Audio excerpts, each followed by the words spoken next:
Recording in progress.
So guys as of now మనం ఏం చూసాం, కాస్ట్లో ఫిక్స్డ్ కాస్ట్ యొక్క క్యారెక్టర్స్ చూసాం, వేరియబుల్ కాస్ట్ క్యారెక్టర్ చూసాం, కరెక్టా?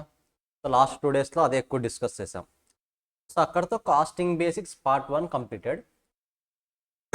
ఇప్పుడు పార్ట్ 2కి సంబంధించిన బేసిక్స్ స్టార్ట్ చేస్తున్నాం, ఓకేనా? నథింగ్ బట్ కాస్టింగ్ బేసిక్సే, కాస్త వేరియబుల్ కాస్ట్ ఫిక్స్డ్ కాస్ట్ కాకుండా వేరే టర్మ్స్ ఇన్వాల్వ్ అవుతాయి ఇక్కడ, ఓకేనా? జస్ట్ చూడండి ఒకసారి. నేను ఎక్స్ అనే ప్రోడక్ట్ని ప్రొడ్యూస్ చేశాను. ఈచ్ ప్రోడక్ట్ని ప్రొడ్యూస్ చేయడానికి నాకు 10 రూపీస్ అయింది. వన్ ప్రోడక్ట్ని 10 rupees per unit. 10 rupees per unit manufacture చేయడానికి నేను చెప్తాను. నేను మ్యానుఫ్యాక్చర్ చేయడానికి నాకు ఇంకర్ అయిన కాస్ట్. ఇలా 10 యూనిట్స్ ప్రొడ్యూస్ చేశాను. టోటల్ కాస్ట్ ఎంత అవుతుంది? 100, కరెక్టా? సో గైస్ క్లియర్గానండి, 10 యూనిట్స్ ప్రొడ్యూస్ చేశాను. ఒక్కొక్క ప్రోడక్ట్ని ప్రొడ్యూస్ చేయడానికి 10 రూపీస్ అయింది నాకు. నేను పర్టికులర్గా ఈరోజు 6 యూనిట్స్ మాత్రమే సేల్ చేశాను. 6 యూనిట్స్ మాత్రమే సేల్ చేశాను. 6 యూనిట్స్ సేల్ చేశాను అంటే ఈ 6 యూనిట్స్ మీద ఇంకరైనా 10 రూపీస్ నేను రికవర్ చేసుకుని ఉంటానా లేదా? రిటర్న్ వచ్చినట్లే కదా నాకు ఆ కాస్ట్ మొత్తం. ఎంత? 60. జాగ్రత్తగానండి, నేను సేల్ చేసింది 6 యూనిట్స్ అంటే నేను ఇంకరైనా 100 రూపీస్లో 60 రూపీస్ మాత్రమే నాకు రిటర్న్ వచ్చింది. క్లోజింగ్ స్టాక్లు ఎంత ఉంటాయి? ఇంకా 4 యూనిట్స్ ఉంటాయి. ఇంటూ 10 40. ఇప్పుడు మన వాళ్ళు ఏం చేశారంటే ఇక్కడ స్పెసిఫిక్గా 60 రూపీస్కి ఒక నేమ్ చెప్పారు, 40 రూపీస్కి ఒక నేమ్ చెప్పారు. 60 రూపీస్లో కండిషన్స్ ఏంటి అంటే, ఇంకర్ అయ్యామా లేదా? ఫస్ట్ దీన్ని ఇంకర్ అయ్యాం. అండ్ రికవరీ అయ్యిందా లేదా? రికవరీ కూడా అయింది. ఎప్పుడైతే ఈ 2 కండిషన్స్ సాటిస్ఫై అవుతాయో అప్పుడు దీన్ని ఎక్స్పైర్డ్ కాస్ట్ అంటాం. ఎప్పుడైతే మనము కాస్ట్ ఇంకర్ అయ్యామో దాన్ని రికవరీ కూడా చేసేసుకున్నాం, ఇంకా దాని గురించి థింక్ చేయాల్సిన అవసరం ఉందా? అవసరం లేదు. వరి అవ్వాల్సిన అవసరం ఉంది దాని గురించి? ఇంకా అవసరం లేదు. So it is called expired. వేరే క్లోజింగ్ స్టాక్ ఇంకర్ అయ్యామా లేదా? ఫస్ట్ ఇంకర్ అయ్యామా లేదా? ఇంకర్ అయ్యాం. రికవరీ అయ్యిందా? No, not recovered. In such cases it is called unexpired. ఇంతే టాపిక్. సింపుల్ చెప్పాలంటే ఎక్స్పైర్డ్ కాస్ట్ అంటే ఏంటి, అన్ఎక్స్పైర్డ్ కాస్ట్ అంటే ఏంటి? సో ఎక్స్పైర్డ్ కాస్ట్ అవ్వాలంటే 2 కండిషన్స్. నువ్వు దాని మీద కాస్ట్ ఇంకర్ అయి ఉండాలి, ఈ ఇయర్లోనే రికవరీ చేసి ఉండాలి. అన్ఎక్స్పైర్డ్ కాస్ట్ అంటే ఏంటి? నువ్వు కాస్ట్ ఇంకర్ అయ్యావు కానీ ఇంకా రికవరీ అయ్యిందా? ఎందుకు రికవరీ అవ్వలేదు? అది సేల్ అవ్వలేదు కాబట్టి. ఇలాంటి కాస్ట్ని అన్ఎక్స్పైర్డ్ కాస్ట్ అంటారు. Is it clear? సో ఇప్పుడు దీని మీద ఉన్న కాన్సెప్ట్, దీని మీద కొన్ని ఎగ్జాంపుల్స్ చూద్దాం. మీరు పార్ట్ 2 ఓపెన్ చేస్తే ఒకసారి, ఎస్ పేజ్ నెంబర్ 88 ఓపెన్ చేయండి ఒకసారి. Expired, unexpired. ఐ థింక్ నేను బేసిక్ మెటీరియల్ ఓపెన్ చేస్తాను. మీరు బేసిక్ కదా ఓపెన్ చేసింది? 88 అయినా page number? Yes. So expired cost recovered in current period అంటే ఆల్రెడీ ఇంకర్ ఏంటనే కదా ఫస్ట్ రికవర్ చేసేది మనము. ఇంకర్ అవ్వకుండా రికవరీ చేయగలమా? Is it possible? ప్రోడక్ట్ని ప్రొడ్యూస్ చేయకుండా సేల్ చేయడం పాసిబుల్ అవుతుందా? అవ్వదు. So recovered in current period. Example cost of goods sold, COGS. మీరు చాలాసార్లు వర్డ్ వినే ఉంటారు కదా, సిఓజిఎస్. మనం సేల్ చేసిన ప్రోడక్ట్ మీద ఎంత కాస్ట్ ఇంకర్ అయ్యామన్నది. Unexpired cost not recovered in current period or not recovered in reliant period. Example cost of inventory, nothing but closing stock. Cost of inventory is nothing but closing stock. So కింద ఒక example చూడండి. 10 kgs purchase చేశాను నేను, purchase 10 kgs, each KG ఎంత 50, అంటే ఓవరాల్గా cost ఎంత ఇంక్రీ అయ్యాను నేను 500 రూపీస్. నా అందులో ఎన్ని సేల్ చేశాను 6 kgs, ఈచ్ వన్ ఎంతకు సేల్ చేశాను 80, అంటే ఆటోమేటిక్గా ఎంత వస్తుంది నాకు 480 రూపీస్. కానీ నేను 6 kgs మీద ఇంక్రీ అయిన కాస్ట్ ఎంత 6 ఇంటూ 50, కరెక్టా? ఓన్లీ 300 రూపీస్ మాత్రమే నేను ఇంకర్ అయ్యింది. 180 ఏంటి నాకు ప్రాఫిట్ కానీ లాస్ కానీ, ప్రాఫిట్, మన ఎగ్జాంపుల్లో ప్రాఫిట్. ఇప్పుడు ఇంకా రిమైనింగ్ ఎన్ని కేజీస్ ఉన్నాయి నా దగ్గర 4 kgs, ఈచ్ వన్ ఎంత 50, so 200 will be unexpired. Closing స్టాక్లో ఉంది కాబట్టి అన్ఎక్స్పైర్డ్. మరి ఎక్స్పైర్డ్ ఎంత 300 రూపీస్. మనం ఎంత సేల్ చేసామో అన్నది ఇంపార్టెంట్ కాదు, ఆ ప్రోడక్ట్ని సేల్ చేసామో లేదా అనేది ఇంపార్టెంట్. ఓకేనా? మనం ఎంత కాస్ట్ ఇంకర్ అయ్యామో ఆ కాస్ట్ ఇన్వాల్వ్ అయిన ప్రోడక్ట్ని సేల్ చేసామో అది మాత్రమే ఇంపార్టెంట్. ఎంతకు సేల్ చేసామో అనేది మనకు సంబంధం లేదు. ఒకవేళ ఇక్కడ 480 రూపీస్ కాకుండా నేను 200 రూపీస్కే సేల్ చేశాను ఈ 6 units, no need to worry. మన ప్రాబ్లం ఏంటి, ఆ ప్రోడక్ట్ని మనం సేల్ చేసామో లేదా అది మాత్రమే ఇంపార్టెంట్. ఓకేనా? ఫస్ట్ ఇది నోట్ డౌన్ చేయండి. వీటి మీద కొన్ని ఎగ్జాంపుల్స్ ఇంకా ఉన్నాయి, చూద్దాం. 480, 300ని ఏమంటాం ఎక్స్పైర్డ్, 300ని ఎక్స్పైర్డ్ అంటాం, 200ని unexpired. Just revise this once.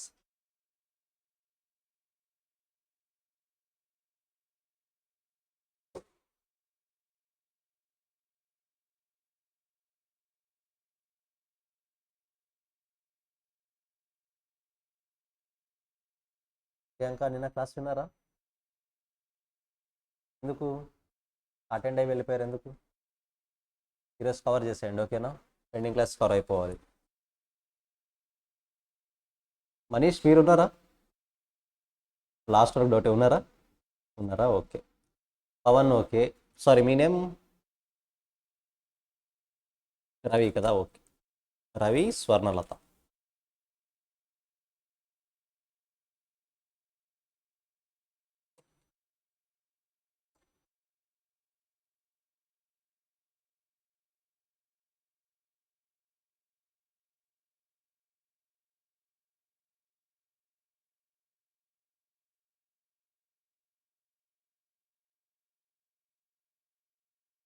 Identify చేయగలరు కదా అయితే? సో ఇప్పుడు నేను ఒక ఎగ్జాంపుల్ ఇస్తాను, అందులో ఎక్స్పైర్డ్ కాస్ట్ ఎంత, అన్ఎక్స్పైర్డ్ కాస్ట్ ఎంత మీరు చెప్పండి, ఓకేనా? 150 యూనిట్స్ మ్యానుఫ్యాక్చర్ చేశాను, ఈచ్ వన్ 15 రూపీస్కి మ్యానుఫ్యాక్చర్ చేశాను. 150 యూనిట్స్ మ్యానుఫ్యాక్చర్ చేశాను, ఈచ్ వన్ 15 యూనిట్స్ మ్యానుఫ్యాక్చర్ చేశాను. ఇందులో 70 యూనిట్స్ సేల్ చేశాను at the rate of 25 rupees. Now what will be the expired cost, what will be the unexpired cost, what will be the profit?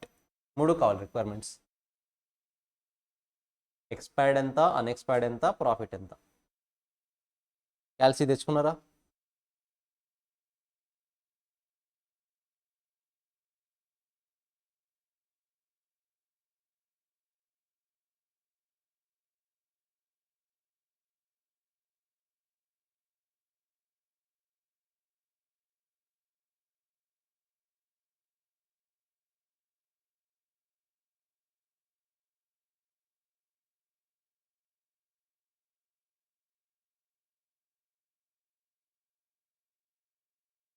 ఎంత expired?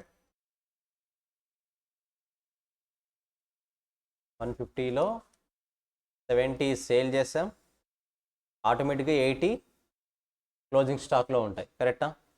మరి 70 units మీద ఎంత cost incur అయ్యాం? 70 into 15 ఎంత వస్తుంది? సారీ 1050, 1050. ఓకే, అన్ఎక్స్పైర్డ్ కాస్ట్ ఎంత? 80 into 15 ఎంత? 12,000, 1200. So మనం 70 యూనిట్స్ ఇంకర్ అయ్యాము, వాటి మీద కాస్ట్ రికవరీ కూడా చేసుకున్నాం 1050. So that's why it is called expired. Whereas remaining 80 units are incurred but not recovered yet. So 80 units మీద మనం ఇంకర్ అయిన cost 1200 rupees will be considered as unexpired cost. Is it clear? ఏమైనా doubt ఉందా? మనం ఎంత sale చేసాం అనేది ఇంపార్టెంటా? కాదు. సో మనం ప్రాఫిట్ కూడా ఐడెంటిఫై చేయాలి కాబట్టి ప్రాఫిట్ ఐడెంటిఫై చేయండి ఒకసారి. ఎంత వస్తుంది? ఇది ఎంత వస్తుంది? 70 × 25 1750. మన ఇంకరైనా కాస్ట్ ఎంత? 1050. మరి ఎంత వస్తుంది? 700 విల్ బి ద ప్రాఫిట్. మీరు అబ్జర్వ్ చేస్తే సెల్లింగ్ ప్రైస్ అనేది ఇంపార్టెంట్ కాదు. సెల్లింగ్ ప్రైస్ అనేది ప్రాఫిటా లాస్ ఐడెంటిఫై చేయడం కోసం మాత్రమే ఇంపార్టెంట్. ఎక్స్పైర్డా అన్ఎక్స్పైర్డ్ కాస్ట్ ఐడెంటిఫై చేయడానికి ప్రాఫిట్ అనేది క్రైటీరియా కాదు. ఓకేనా? దీనివల్ల యూజ్ ఏంటి మనకు? అసలు ఈ కాస్ట్ తెలుసుకోవడం వల్ల యూజ్ ఏంటి? Yes, perfect. గైస్, మీరు ఒక కంపెనీలోకి వెళ్ళారు. ఓకేనా? 2 కంపెనీస్లో let's say company A, company B, 2 companies ఉన్నాయి.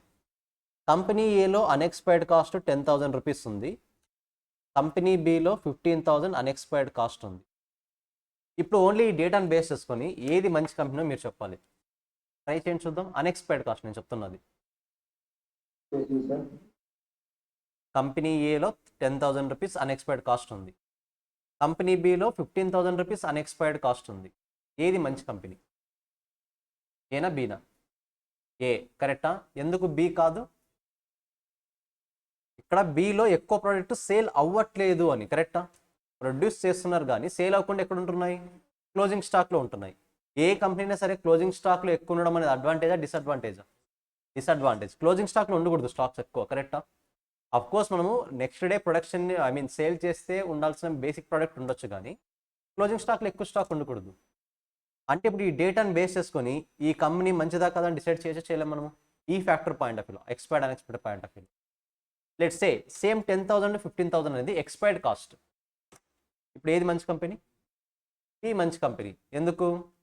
ఆటోమేటిక్గా ప్రొడ్యూస్ చేసిన ప్రతిదాన్ని కూడా రికవర్ చేసి సేల్ అయిపోతుంది ప్రోడక్ట్స్ అన్నీ కూడా. సో ఎక్స్పైర్డ్ కాస్ట్లో చూస్తే హైయెస్ట్ సేల్ అయితే చూడాలి. అన్ఎక్స్పైర్డ్ కాస్ట్లో చూస్తే క్లోజింగ్ స్టాక్ తక్కువ ఉన్నది చూడాలి. Is it clear? రియాలిటీలో దీని పర్పస్ ఏంటో అర్థమైందా? నా దీంతో పాటు ఇప్పుడు ఇంకో కొత్త టాపిక్ వస్తుంది. యాజ్ ఆఫ్ నో కాస్ట్లో ఫిక్స్డ్ కాస్ట్ నేర్చుకున్నాం, వేరియబుల్ కాస్ట్ నేర్చుకున్నాం, ఎక్స్పైర్డ్ కాస్ట్ నేర్చుకున్నాం, అన్ఎక్స్పైర్డ్ కాస్ట్ నేర్చుకున్నాం. Next period cost, product cost. Period cost అంటే ఏంటి? ప్రోడక్ట్ కాస్ట్ అంటే ఏంటి? జనరల్గా డిస్కస్ చేయండి. సో జనరల్గా అబ్జర్వ్ చేయండి. వెయిట్,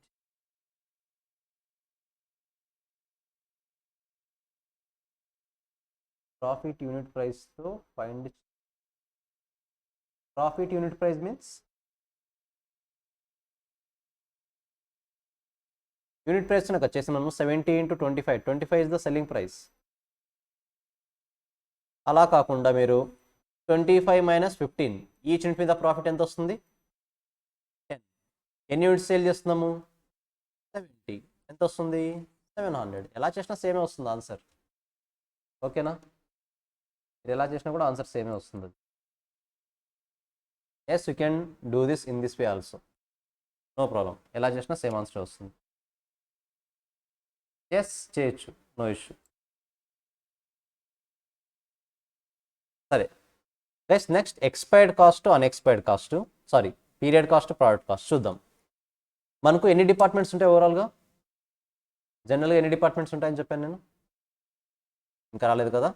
సరే, మనకు మ్యానుఫ్యాక్చరింగ్ డిపార్ట్మెంట్ ఉంటుంది మెయిన్గా, అంటే ప్రొడక్షన్ మొత్తం కూడా ఇక్కడే జరుగుతుంది.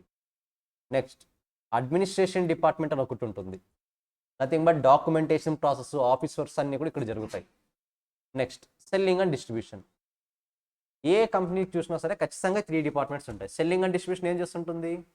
సేల్స్ గురించి చూస్తుంటుంది. సేల్స్, మార్కెటింగ్ అవన్నీ కూడా చూసుకుంటుంది. ఓకేనా?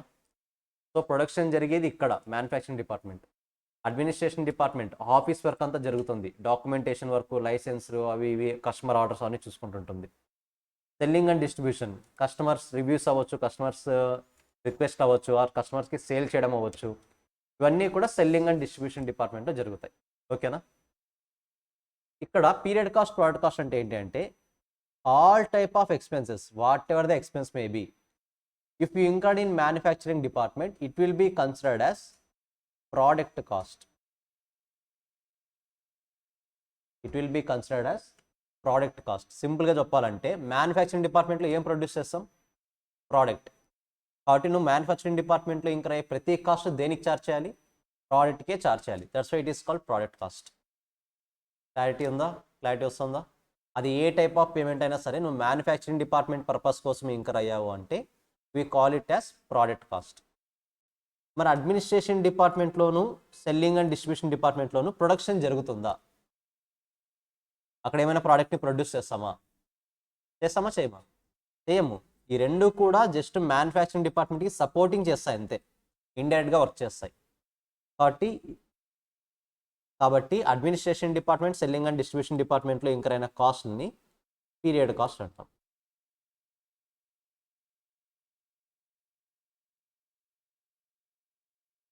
సో మ్యానుఫ్యాక్చరింగ్ డిపార్ట్మెంట్లో మెయిన్గా ప్రోడక్ట్ని ప్రొడ్యూస్ చేస్తాం కాబట్టి we call it as product cost. Selling and administration డిపార్ట్మెంట్లో మనం ప్రొడ్యూస్ చేయము కాబట్టి ఓన్లీ సపోర్టింగ్ డిపార్ట్మెంట్గా మాత్రమే ఉంటాయి కాబట్టి we call it as period cost.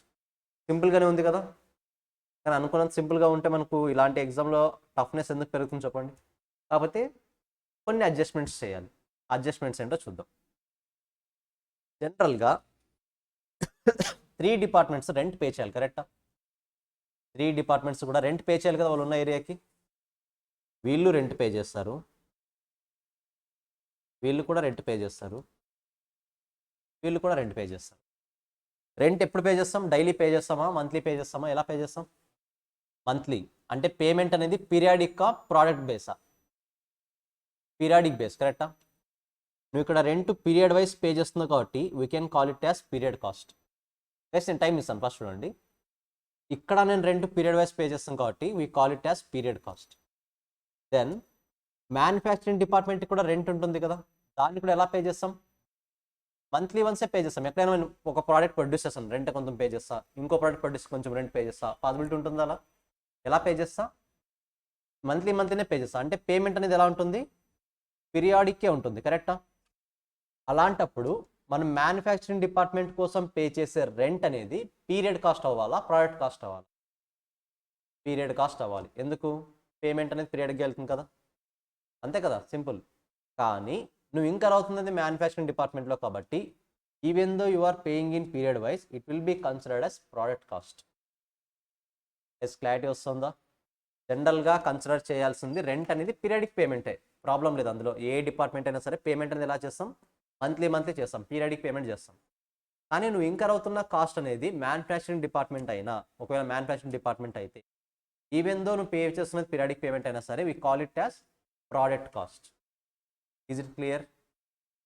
Depreciation ఉంది. లెట్స్ సే ఒక ట్రక్ తీసుకుందాం. ట్రక్ అనేది సెల్లింగ్ అండ్ డిస్ట్రిబ్యూషన్ డిపార్ట్మెంట్లో ఒక ట్రక్ ఉంది, మ్యానుఫ్యాక్చరింగ్ డిపార్ట్మెంట్లో కూడా ఒక ట్రక్ ఉంది. ఒక ట్రక్ని యూస్ చేస్తామంటే ట్రక్ మీద డిప్రిషియేషన్ చేయాలి కదా. డిప్రిషియేషన్ అనేది జనరల్గా ఎలా చేస్తాం? పీరియడికా, ప్రోడక్టా? పీరియడిక్, కరెక్టా? సో ఇది ప్రాబ్లం లేదు, పీరియడిక్ కాబట్టి పీరియడిక్ పేమెంట్ చేస్తాం. ఇక్కడ ఉన్న ట్రక్కి కూడా డిప్రిషియేషన్ ఎలా ఛార్జ్ చేస్తాం? పీరియడిక్ పేమెంటే చేస్తాం, పీరియడిక్గానే ఛార్జ్ చేస్తాం. కానీ అది ఇంకర్ అవుతున్నది ఎక్కడ? మ్యానుఫ్యాక్చరింగ్. ఈ ట్రక్ వర్క్ చేస్తున్నది ఎక్కడ?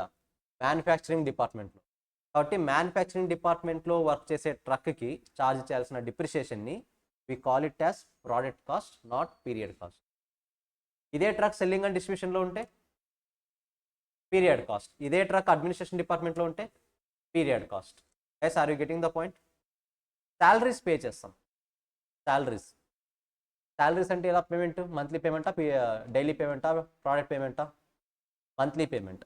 సో జనరల్గా అడ్మినిస్ట్రేషన్ డిపార్ట్మెంట్లో ఉన్న వాళ్ళకి, సెల్లింగ్ అండ్ డిస్ట్రిబ్యూషన్ డిపార్ట్మెంట్లో ఉన్న వాళ్ళకి అందరికీ కూడా మంత్లీ పేమెంట్సే ఉంటాయి, పీరియడ్ పేమెంట్స్. బట్ మ్యానుఫ్యాక్చరింగ్ డిపార్ట్మెంట్లో 2 కేటగిరీస్ ఉంటారు. ఒకవేళ డైలీ వేజెస్ వర్కర్స్ అనుకోండి, ప్రోడక్ట్ వైజ్ పేమెంట్ ఉంటుంది, ఎన్ని యూనిట్స్ ప్రొడ్యూస్ చేస్తే అంత పేమెంట్. లేదు వాళ్ళు high end category supervisors, managers అలా అయ్యారనుకోండి, వాళ్ళకి పేమెంట్ ఎలా ఉంటుంది? పీరియడ్ వైజ్ ఉంటుంది. అంటే మ్యానుఫ్యాక్చరింగ్ డిపార్ట్మెంట్లో కూడా 2 పార్ట్స్ ఉన్నాయి ఇక్కడ. ఒకటి wages, second one salary. Wages అంటే agreed, okay, product wise pay చేస్తున్నావు కాబట్టి దాన్ని ప్రోడక్ట్ కాస్ట్ అనొచ్చు, డౌట్ లేదు. మరి శాలరీస్ ఎలా పే చేస్తున్నావు? పీరియడ్ వైజ్ పే చేస్తున్నావు. మరి అలాంటప్పుడు దాన్ని ప్రోడక్ట్ కాస్ట్ అనొచ్చా అంటే ఎస్ అనాలి. ఎందుకు? మ్యానుఫ్యాక్చరింగ్ డిపార్ట్మెంట్లో ఇంకర్ అవుతున్నావు కాబట్టి. క్లారిటీ వస్తుందా? సో సింపుల్గా ఒకే ఒక పాయింట్, నువ్వు ఇంకర్ అవుతున్న కాస్ట్ మ్యానుఫ్యాక్చరింగ్ డిపార్ట్మెంట్లో అవుతుంటే అది ఏ టైప్ ఆఫ్ కాస్ట్ అయినా సరే, ఎప్పుడు పేమెంట్ చేసినా సరే we call it as product cost. Remaining 2 డిపార్ట్మెంట్స్లో అల్టిమేట్గా మనము పీరియడ్ కాస్ట్ అంటాం. ఇంకొక ఎగ్జాంపుల్ చెప్తాను. ఫస్ట్ ఇది క్లియర్ కదా మ్యానుఫ్యాక్చరింగ్ డిపార్ట్మెంట్ సంబంధించి. సెల్లింగ్ డిస్ట్రిబ్యూషన్లో సేల్స్ కమిషన్ ఉంటుంది. ఎప్పుడైనా విన్నారా word sales commission? Sales commission ఎన్ని ఎక్కువ యూనిట్స్ సేల్ చేస్తే అంత ఎక్కువ కమిషన్ వస్తుంది.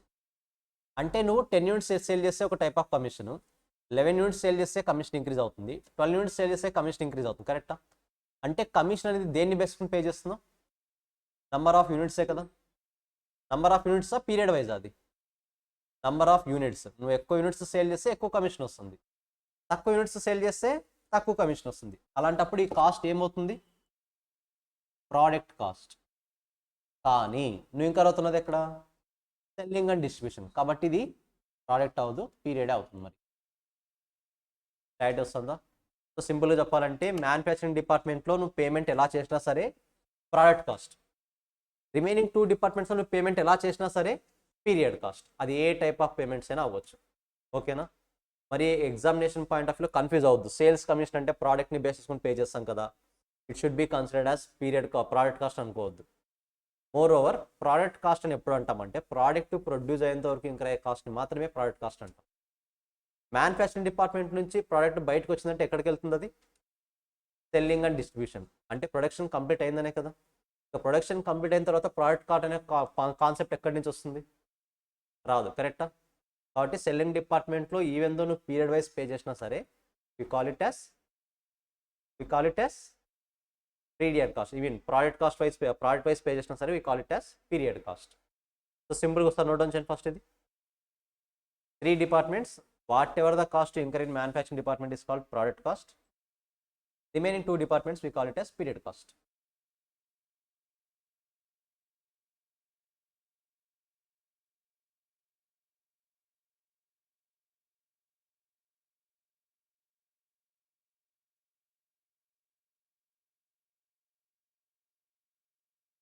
రీసెర్చ్ అండ్ డెవలప్మెంట్ వెయిట్ నేను కొన్ని ఎగ్జాంపుల్ డిస్కస్ చేస్తాను, దాని తర్వాత డిస్కస్ చేద్దాం ఈ పాయింట్.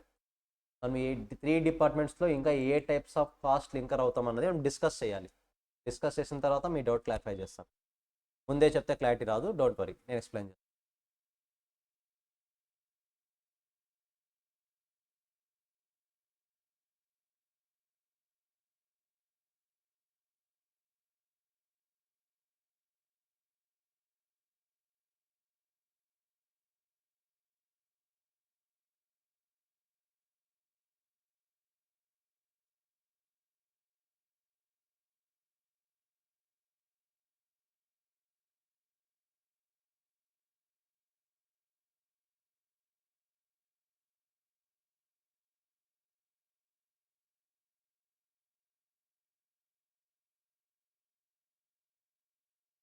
ఓకే, ఒకసారి మన మెటీరియల్లో చూస్తే ప్రోడక్ట్ కాస్ట్, పీరియడ్ కాస్ట్ మీకు 3 డిపార్ట్మెంట్స్ కనిపిస్తాయి. Administration office, factory, selling and distribution. Factory అన్నా, మ్యానుఫ్యాక్చరింగ్ డిపార్ట్మెంట్ అన్నా, ప్రొడక్షన్ డిపార్ట్మెంట్ అన్నా అన్నీ ఒకటే నేమ్సే. ఓకేనా?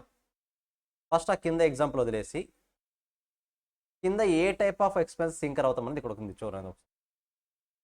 మనము ఈచ్ డిపార్ట్మెంట్లో నాన్ మ్యానుఫ్యాక్చరింగ్ డిపార్ట్మెంట్స్ ఏవి? Non manufacturing departments administration, selling and distribution. అవి మ్యానుఫ్యాక్చర్ చేయం కదా అక్కడ, కాబట్టి we call it as non manufacturing department. So అడ్మినిస్ట్రేషన్లో కొన్ని ఎక్స్పెన్స్ ఉన్నాయి. Office expense, office rent, legal accounting, depreciation, office staff salaries. మీరు మెయిన్గా చూడాల్సింది ఇది. ఇక్కడ ఆఫీస్ రెంట్ ఉంది, ఇక్కడ ఫ్యాక్టరీ రెంట్ ఉంది. అబ్జర్వ్ చేస్తారా? రెండు కూడా రెంట్సే కదా. పేమెంట్ అనేది జనరల్గా ఎలా జరుగుతుంది? Periodic wise. కానీ మ్యానుఫ్యాక్చరింగ్ డిపార్ట్మెంట్లో పే చేసే రెంట్ని ప్రోడక్ట్ కాస్ట్ అంటాం. ఈ 2 డిపార్ట్మెంట్స్లో పే చేసే రెంట్ని పీరియడ్ కాస్ట్ అంటాం. ఒకసారి ఎగ్జాంపుల్స్ చదవండి, ఏవి ఇంకర్ అవుతాం జనరల్గా అనేది డిపార్ట్మెంట్స్లో. Sales commission will be paid on product base even though we consider it as period cost. Bad debts write outwards.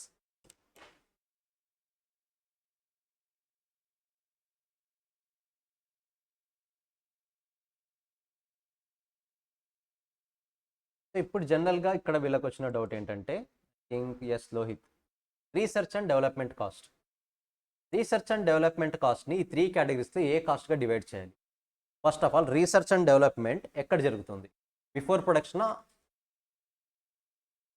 Production కరెక్టా? డ్యూరింగ్ ప్రొడక్షన్ కాదు, ఆఫ్టర్ ప్రొడక్షన్ కాదు, బిఫోర్ ప్రొడక్షన్ జరుగుతుంది. ఒకవేళ బిఫోర్ ప్రొడక్షన్ అనేది మ్యానుఫ్యాక్చరింగ్ డిపార్ట్మెంట్లోనే చేస్తుంటే we call it as product cost.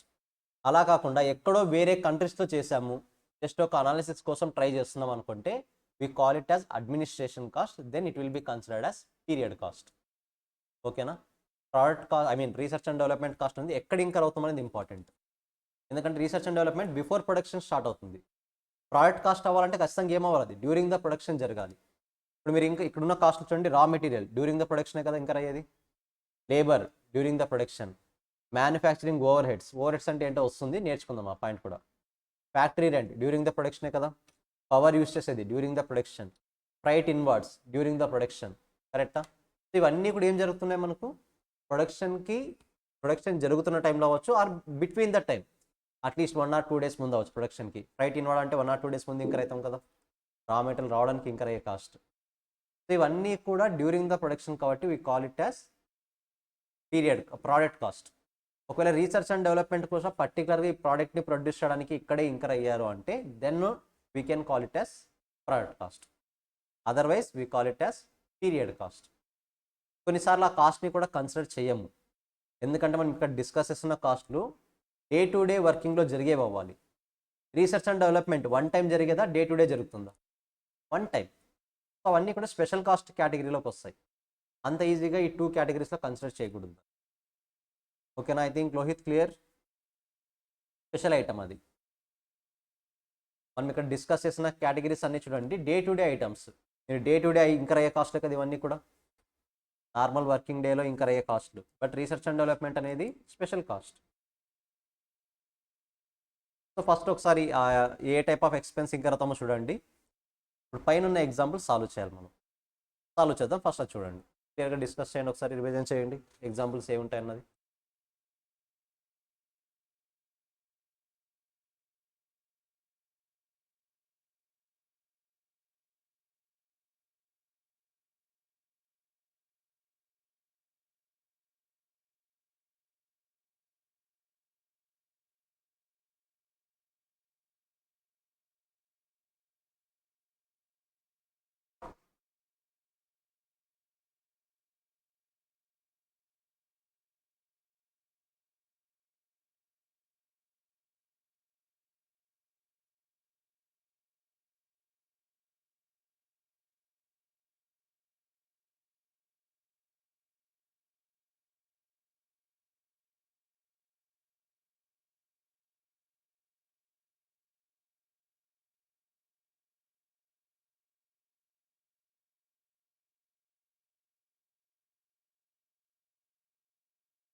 Yes, I think clear.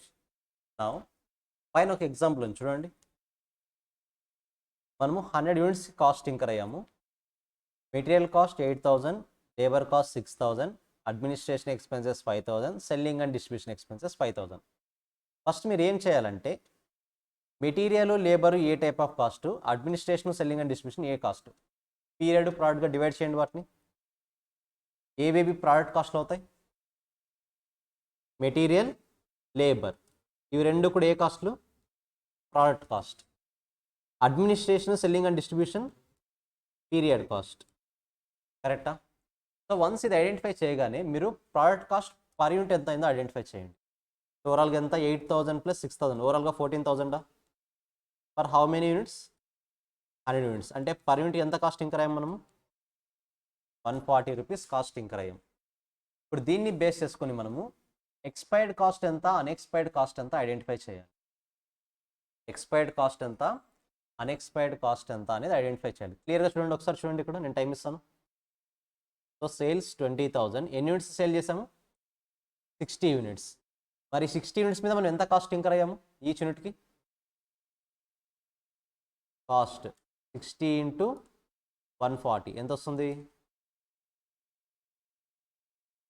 8,400 rupees cost incur అయ్యాము, కరెక్టా? దీంతో పాటు ఇదే పీరియడ్లో ఇదే మంత్లో మనము ఈ టైప్ ఆఫ్ ఎక్స్పెన్సెస్ కూడా పే చేసేయాలి కదా. ఇదే రోజు నథింగ్ బట్ ఈ మంత్లోనే మనము ఈ 5,000 7,000 రెండు కూడా రికవర్ చేసుకోవాలో వద్ద cost. So period cost simple, మనం సేల్ చేస్తున్నప్పుడే కదా ఈ కాస్ట్ కూడా ఇంకా రావాల్సింది. ఎంత పీరియడ్ కాస్ట్? 12,000. సో ఓవరాల్గా ప్రాఫిట్ లాసా? 20,400. So 400 is the loss. Clarity వస్తుందా? 400 ఇస్ ద లాస్. సో సింపుల్గా ఈ కాస్ట్ పీరియడ్ కాస్ట్ ఎందుకు వచ్చింది ఇక్కడ? మనం ఏ పీరియడ్లో అయితే సేల్ చేస్తామో ఆ పీరియడ్లో కాస్ట్ అంతా రికవర్ చేసేసుకోవాలి. నీకు ఇప్పుడు లెట్స్ సే రెంట్ ఉంది, నా ప్రోడక్ట్ సేల్ అవ్వలేదు, సేల్ అయిన తర్వాత రెంట్ ఇస్తానంటే ఓనర్ యాక్సెప్ట్ చేస్తాడా? ఎప్పుడు పే చేయాలి దాన్ని? ఇప్పుడే పే చేయాలి కదా. కాబట్టి నీకు ఎన్ని యూనిట్స్ సేల్ చేస్తావో ఆ సేల్ చేసిన యూనిట్స్తో సంబంధం లేకుండా నువ్వు ఇప్పటికిప్పుడు దీన్ని రికవర్ చేయడానికి ట్రై చేయాలి పీరియడ్ కాస్ట్ని. క్లారిటీ వస్తుందా? రెంట్ని నువ్వు సేల్ చేసింది 60 యూనిట్సే, 60 యూనిట్స్ నుంచి వచ్చిన అమౌంట్ నుంచే కదా రెంట్ పే చేయాల్సింది ఈరోజు, అవునా? నువ్వు లేదు 100 యూనిట్స్ సేల్ అయిన తర్వాత ఇస్తానంటే యాక్సెప్ట్ చేస్తారా వాళ్ళు? యాక్సెప్ట్ చేయరు. అంటే నువ్వు పే చేయాల్సిన రెంట్ అమౌంట్ అనేది ఎప్పుడు రికవర్ చేయాలి? ఈరోజు ఎన్ని సేల్స్ చేసావో దాని నుంచే రికవర్ చేయాలి నువ్వు. కాబట్టి దాన్ని కూడా ఇక్కడే లెస్ చేసాము. Is it clear? అంటే ఇప్పుడు మనకు పీరియడ్ కాస్ట్ టోటల్గా ఎంత అవుతుంది? ఇంకా రై రికవర్ చేస్తున్నది ఏదేది? 8,400 ఒకటి ఇంకా రై రికవర్ చేస్తున్నామా సేల్ చేయగానే? దాంతోపాటు ఏది రికవర్ చేస్తున్నాం? 12,000 రూపీస్. సో ఓవరాల్గా 20,400 అనేది పీరియడ్ కాస్ట్. ఈ 140 ఎందుకు వస్తుందో, 8,400 ఎందుకు వస్తుందో క్లారిటీ వస్తుందో? సేల్ చేసిన యూనిట్స్ మీద మనం ఇంకరైనా కాస్ట్. కన్ఫ్యూజ్ అవుతున్నారా? కాస్త ట్రిక్కీగా ఉంటుంది పాయింట్, ఇది ఒక్కటి జాగ్రత్తగా వినండి. ఇప్పుడు ఓవరాల్గా మనకు డెబిట్ సైడ్ ఇక్కడ 4 ఐటమ్స్లో ప్రోడక్ట్ కాస్ట్ ఎంత చెప్పండి? ప్రోడక్ట్ కాస్ట్ ఎంత? 14,000, కరెక్టా? Product cost 14,000. ఈచ్ యూనిట్కి ఎంత ఇంకర్ అయినప్పుడు మనము 140 రూపీస్ పర్ యూనిట్కి ఇంకర్ అయ్యాం, కరెక్టా? ఈ 140 రూపీస్ని సేల్ చేస్తే లెట్స్ సే మీకు ఎలా చేద్దామంటే ఫస్ట్ కాసేపు పీరియడ్ కాస్ట్ని పక్కన పెట్టేద్దాం. నాకున్న ఓవరాల్గా 100 యూనిట్స్లో 60 సేల్ చేస్తున్నా, 40 క్లోజింగ్ స్టాక్లో ఉన్నాయి. ఈచ్ యూనిట్ మీద ఎంత ఇంకర్ అయ్యాను నేను? 140, కరెక్టా? కాబట్టి 60 ఇంటూ 140 యూనిట్స్ మీద వచ్చిన అమౌంట్ ఎంత? 8,400. Can you call it as expired? Agree? Is expired.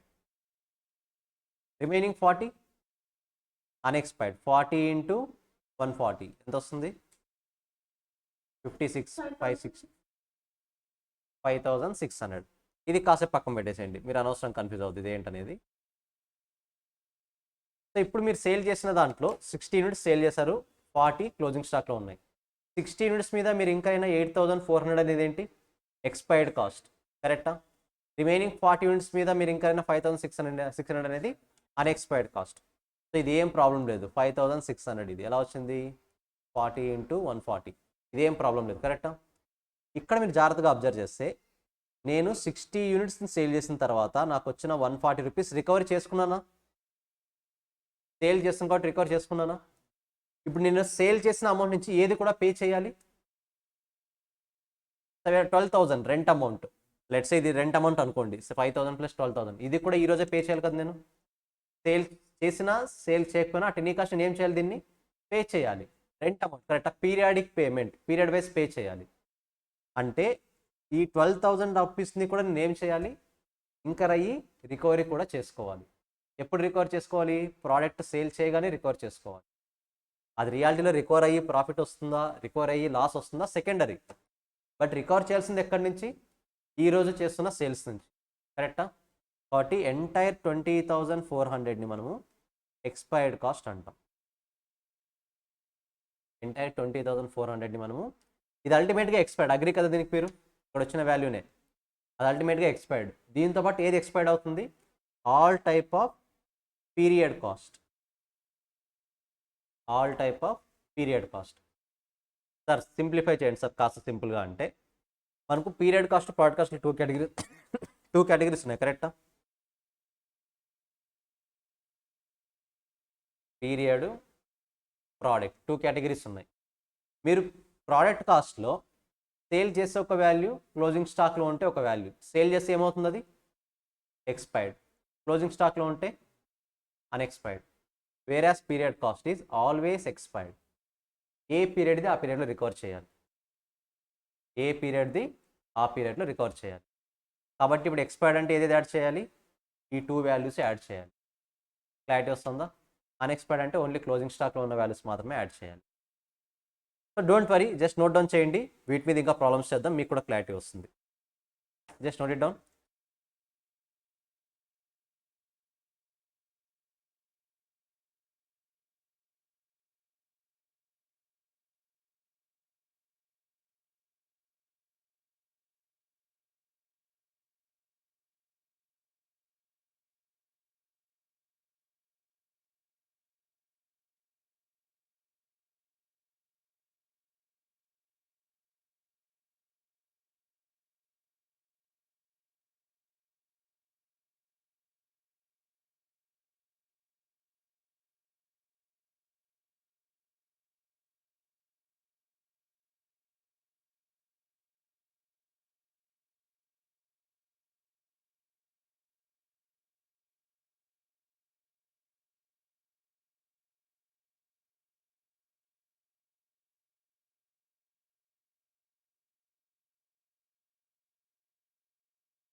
Don't worry, ఇంకా 2-3 ప్రాబ్లమ్స్ రిమీట్ చేస్తాం సో దట్ క్లారిటీ వస్తుంది.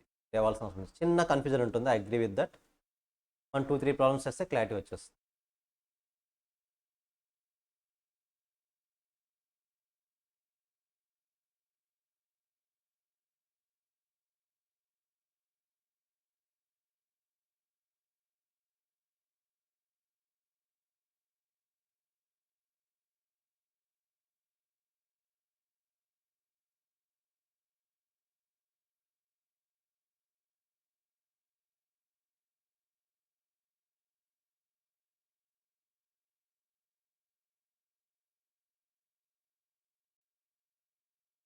సో గైస్, స్టెకప్ చేసేయచ్చు, నేను రాసుకున్నాను కదా. మీకు క్లారిటీ ఇస్తాను ఇంకొకసారి పాయింట్స్.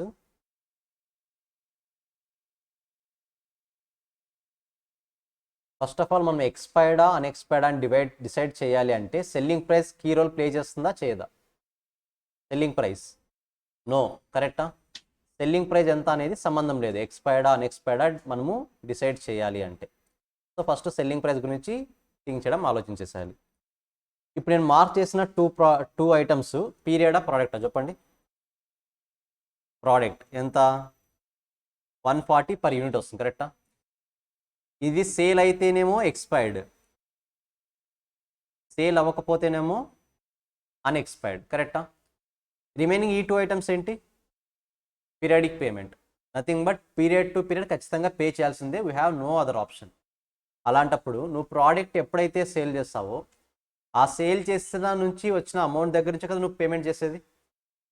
నువ్వు సేల్ చేసిన తర్వాత డబ్బులు వచ్చాయి, దాని నుంచే పే చేస్తున్నావు అంటే అమౌంట్ రికవర్ అయ్యిందా అవ్వలేదా? అమౌంట్ రికవర్ అయ్యిందా అవ్వలేదా? అయ్యింది. So always expired. ఏది? Period cost. Period cost always expired. నీకు అది లాస్ వస్తుందా ప్రాఫిట్ వస్తుందా సెకండరీ, మనకి సంబంధం లేదు అది. బట్ నువ్వు దేని నుంచి పే చేయాలనుకుంటావు? ఈరోజు ప్రోడక్ట్ మార్కెట్కి తీసుకెళ్తావు, 60 యూనిట్స్ సేల్ చేస్తావు, వచ్చిన డబ్బులతో ఈరోజు రెంట్ పే చేస్తావు. మరి రెంట్ పే చేస్తున్నావు అంటే డబ్బులు రికవర్ అయ్యాయనే కదా. మరి ఇంకర్ అయ్యి రికవర్ అయ్యావంటే ఆటోమేటిక్గా అది ఏ కాస్ట్ అయిపోతుంది, ఎక్స్పైర్డ్ కాస్ట్ అయిపోతుంది. సో పీరియాడిక్ పేమెంట్ అంటే పీరియడ్ వైజ్ పే చేస్తాము, irrespective of profit or sale. Periodic payment చేయాల్సిందే మనం, వేరే ఆప్షన్ లేదు. కాబట్టి పీరియడ్ కాస్ట్ అన్నీ కూడా ఆల్వేస్ ఎక్స్పైర్డ్ కాస్ట్లు అవుతాయి. ఇప్పుడు దీంట్లో వాల్యూస్ చేంజ్ చేస్తాను, ఐడెంటిఫై చేస్తారా? నాకు కావాల్సింది ఏంటంటే ఓవరాల్గా పీరియడ్ కాస్ట్ ఎంత, ప్రోడక్ట్ కాస్ట్ ఎంత, ఎక్స్పైర్డ్ కాస్ట్ ఎంత, అన్ఎక్స్పైర్డ్ కాస్ట్ ఎంత, ఐడెంటిఫై చేస్తారా? చూద్దాం. జస్ట్ వాల్యూస్ చేంజ్ చేస్తాను నేను. జస్ట్ ట్రై, రాంగ్ అయినా పర్లేదు, జస్ట్ ట్రై చేయండి. సో ఇది 18,000, ఇది 16,000. 18,000, 16,000. ఇది 15, ఇది 17. సేల్ వాల్యూ వచ్చేసి లెట్స్ సే 80,000. సేల్ వాల్యూ వచ్చేసి లెట్స్ సే 80,000. నాకేం కావాలంటే ఇప్పుడు పీరియడ్ ఎంత కావాలి, ప్రోడక్ట్ ఎంత కావాలి, ఎక్స్పైర్డ్ ఎంత కావాలి, అన్ఎక్స్పైర్డ్ ఎంత కావాలి, ప్రాఫిటా లాసా కూడా కావాలి. 5 రిక్వైర్మెంట్స్. ట్రై చేయండి చూద్దాం.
చేశారా? సో ఒకసారి చెప్పండి, పీరియడ్ ఎంత? Sorry, 32,000. Okay. Product 34, expired 8,400, unexpired 5,600. షూరా?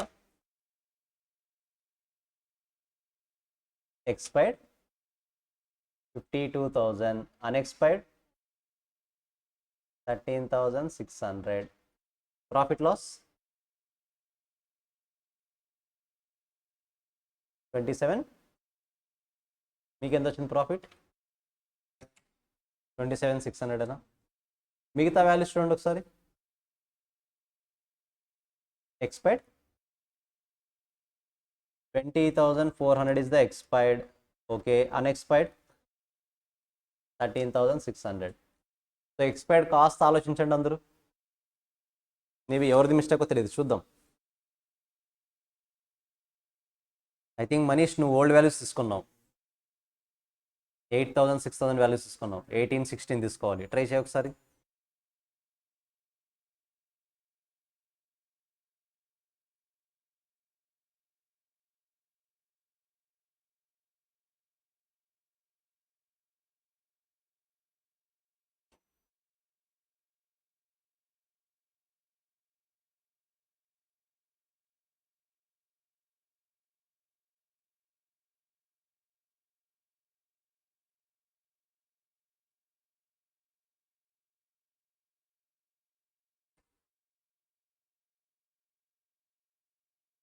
Hmm? 52,400 expired.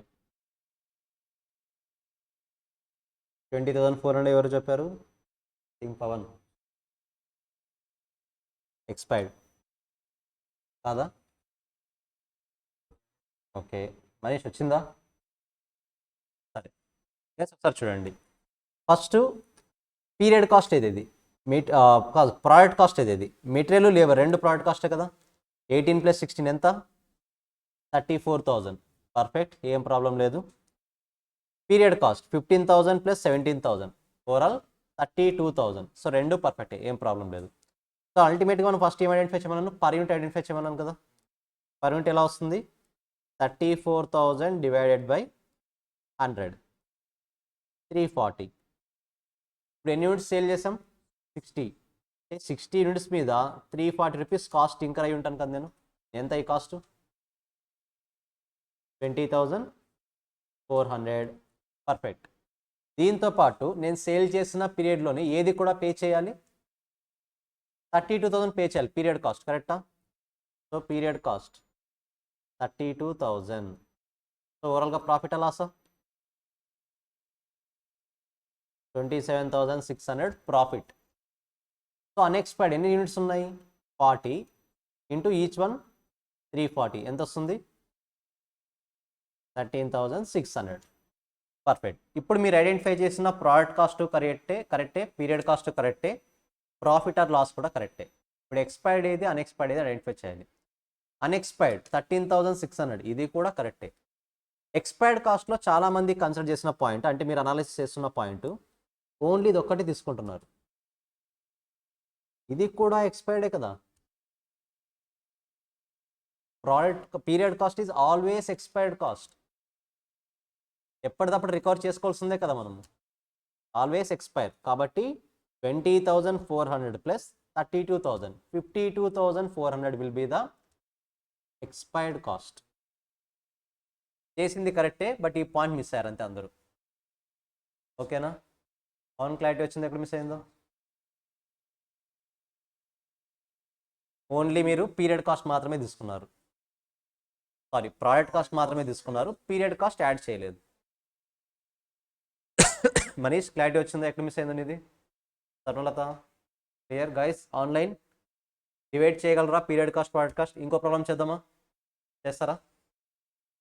Mistakes అయినా పర్లేదు, ఏం కాదు, నేర్చుకుందాం, నేర్చుకోవడానికి వచ్చాం. సరే చేసేదైతే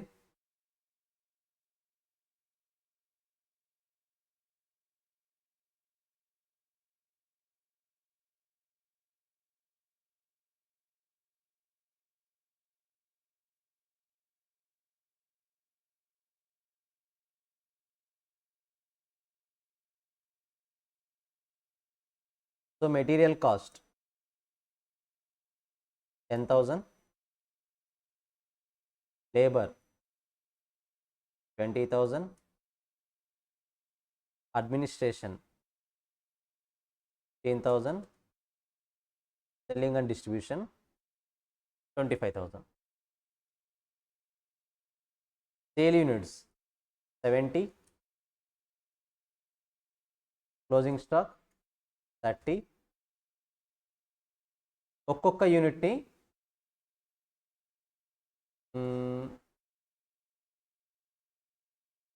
సరే ఒక్కొక్క యూనిట్ని 300 రూపీస్కి సేల్ చేశాను. ఈచ్ యూనిట్ని 300 రూపీస్కి సేల్ చేశాను. So identify the value. Yes wait, 300 కూడా వద్దు, 500. ఒక్కొక్క యూనిట్ని 500కి సేల్ చేశాను.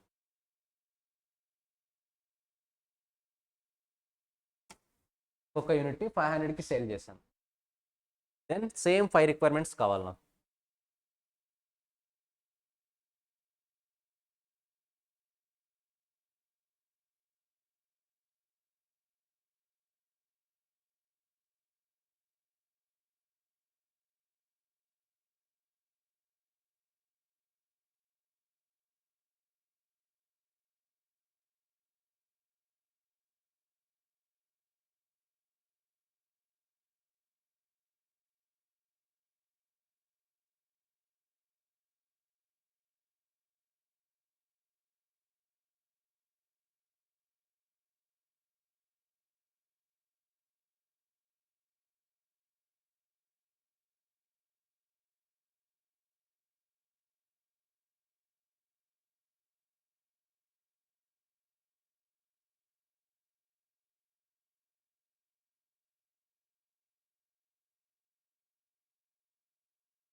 వాల్యూస్ వెయిట్ చేయనివ్వండి.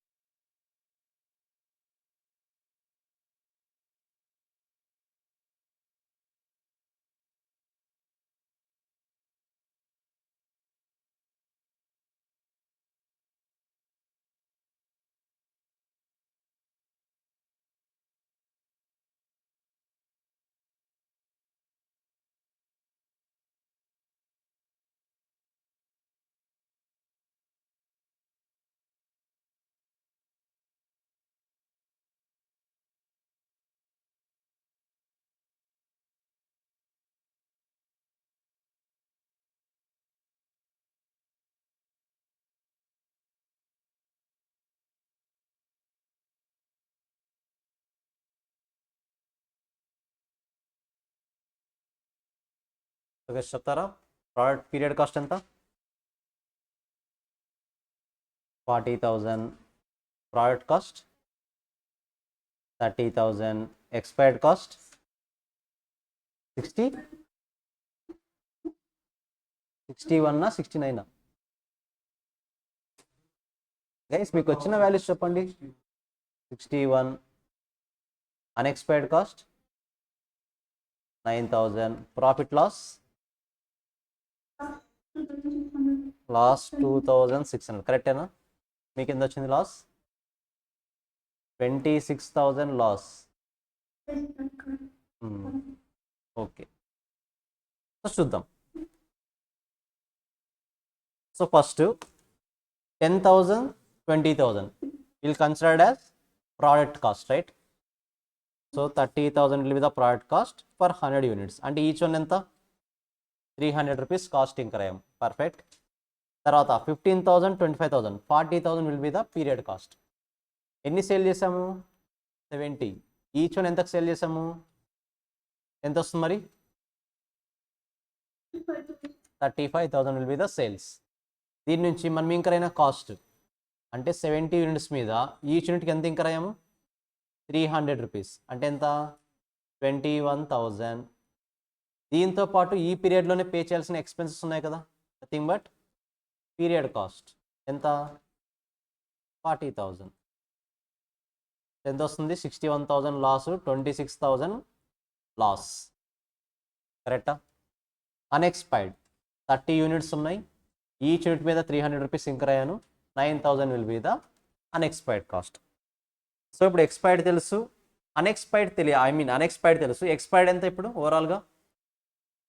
నేను ఇంకర్ అయిన 40,000, ఈ పీరియడ్లో పే చేయాల్సిన 40,000 యాజ్ వెల్ యాజ్ నేను రికవర్ చేసుకున్న 21,000. ఓవరాల్గా 61,000 will be the expired cost. So చేయగలరు కదా? ఫస్ట్ టైం మాత్రం ఈజీ అనిపిస్తుంది, 1 or 2 టైమ్స్ చేసి ఈజీనే ఇవన్నీ ఇప్పుడు. ఓకేనా? సో నోట్ డౌన్ చేస్తారా? అవసరం లేదా? త్వరగా నోట్ డౌన్ చేసేయండి.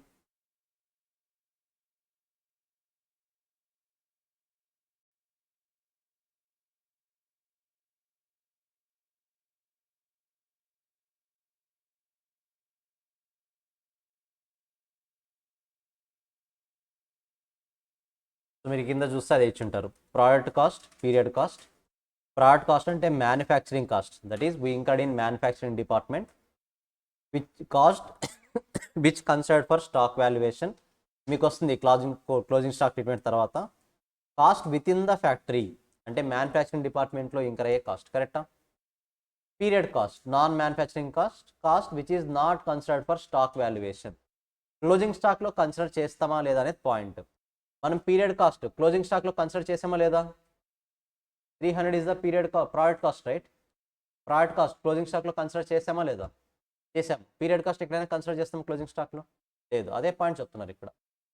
Product cost which is considered for stock valuation. Stock valuation అంటే క్లోజింగ్ స్టాక్. అదే మీరు పీరియడ్ కాస్ట్ అనుకోండి, క్లోజింగ్ స్టాక్లో దాన్ని కన్సిడర్ చేయరు. Okay? So cost other than factory మన మ్యానుఫ్యాక్చరింగ్ డిపార్ట్మెంట్లో కాకుండా ఇంకర్ అయ్యే cost. Example administration, selling. So కింద సేమ్ ఎగ్జాంపుల్ ఉంది మీ ప్రాక్టీస్ కోసం, తర్వాత ఒకసారి ట్రై చేయండి. సేమ్ ఎగ్జాంపుల్, వేరే ఎగ్జాంపుల్ కాదు, సేమ్ ఎగ్జాంపులే. సో మ్యానుఫ్యాక్చరింగ్ కాస్ట్లో ఒకవేళ అది సేల్ చేస్తుంటే ఎక్స్పైర్డ్ కాస్ట్ అంటాం, సేల్ చేయకుండా క్లోజింగ్ స్టాక్లో ఉంటే అన్ఎక్స్పైర్డ్ కాస్ట్ అంటాం. అదే non manufacturing cost is fully expired అంటే పీరియడ్ కాస్ట్ అన్నీ కూడా ఆటోమేటిక్గా ఏమైపోతాయి? ఫుల్లీ ఎక్స్పైర్డ్ కాస్ట్లు అయిపోతాయి. జస్ట్ ఒకసారి రివైజ్ చేయండి రెండు. సింపుల్ ట్రీట్మెంట్స్ జస్ట్ ఒకసారి వేస్ట్ చేయండి. ఒకే ఒక చిన్న టాపిక్ ఉంది, డిస్కస్ చేసి ఈరోజు క్లోజ్ చేద్దాం.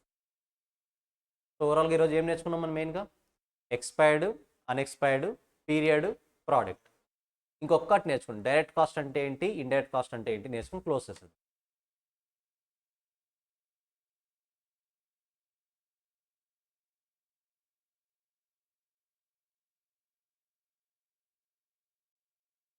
సేల్స్ అని చెప్పాం కదా, సేల్స్ ఖచ్చితంగా పీరియడ్ కాస్ట్ని రికవర్ చేయాలి అని రూల్ ఏం లేదు. నథింగ్ బట్ ప్రాఫిట్ అయినా రావచ్చు, లాస్ అయినా రావచ్చు. అందుకని సేల్ ప్రైస్ పెద్ద ఇంపాక్ట్ ఉండదు అంటున్నాను. సో నీ క్లాస్ వచ్చింది అంటే దాని మీనింగ్ ఏంటి? నువ్వు చేస్తున్న సేల్స్ పీరియడ్ కాస్ట్ని రికవర్ చేయట్లేదని. ప్రాఫిట్ వచ్చిందంటే ఏంటి? నువ్వు చేస్తున్న సేల్స్ పీరియడ్ కాస్ట్ని రికవర్ చేస్తుంది, ప్రోడక్ట్ కాస్ట్ని కూడా రికవర్ చేస్తుంది. ఓకేనా?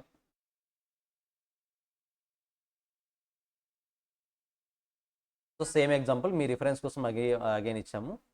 మీరు ఇది ఓకే అంటే we'll enter in to the one more classification. మనం ఇంతవరకు fixed cost, variable cost classification చూసాం, expired cost, unexpired cost classification చూసాం, period cost, product cost classification చూసాం, and next one we have direct cost, indirect cost.